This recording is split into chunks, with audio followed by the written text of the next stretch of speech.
எப்பேற்பட்டவன் தான் சரி, அவங்க அரசன் முதல் ஆண்டி வரைக்கும் கவலை இருக்கும். அவனுக்கு பயம் இருந்துக்கிட்டே இருக்கும். வாழ்க்கை என்னாகுமோ ஏதாகுமோ, பயம் பயம் பயம் பயம் பயம் பயம் இல்லத்தானுக்கு. ஜெயம் ஜெயம் ஜெயம் ஜெயம் பக்தனுக்கு. பயம் பயம் பயம் பயம் இல்லத்தானுக்கு. ஜெயம் ஜெயம் ஜெயம் ஜெயம் பக்தனுக்கு. இந்த பக்தனுக்கு எல்லாம் தொட்டதெல்லாம் வெற்றிடா. பக்தி செலுத்திற்கும் வழி தெரியணும் அல்லவா? என்ன கேட்கணும்? நாயனு கடையனாக என்னையும் ஏற்று அருள் செய்ய வேண்டும் தாயே.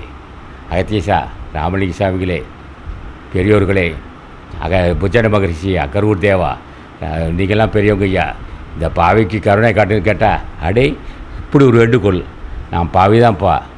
பாவின்னு எனக்கும் தெரியும், உனக்கும் தெரியும். நீ எத்தனையோ பாவிற்கு அருள் செஞ்சுருக்கிற, அதுவும் எனக்கு தெரியும். எனக்கு எல்லாம் ஆளை வச்சு விசாரிச்சிட்டேன். நீ பஞ்சமா பாவிக்கு அருள் செஞ்சுருக்கிற, பஞ்சமாவை பாவிக்கு அருள் செஞ்சுருக்கிற. அப்பேற்பட்ட பாவிக்கு அருள் செஞ்சுருக்க எனக்கே செய்யக்கூடாது. அப்படி கையேந்தணும். யார்கிட்ட ஏந்தணும்? எதை கேட்டாலும் தரக்கூடிய புண்ணியவான கையேந்தி இப்படி கேட்கணும். அப்போது எல்லாமே செய்வாங்க. ஆக இந்த ஒரு துறை எப்படி இருக்குன்னா, எந்த அளவுக்கு நெருங்கிறியோ அந்த அளவுக்கு நன்மை இருக்கும்.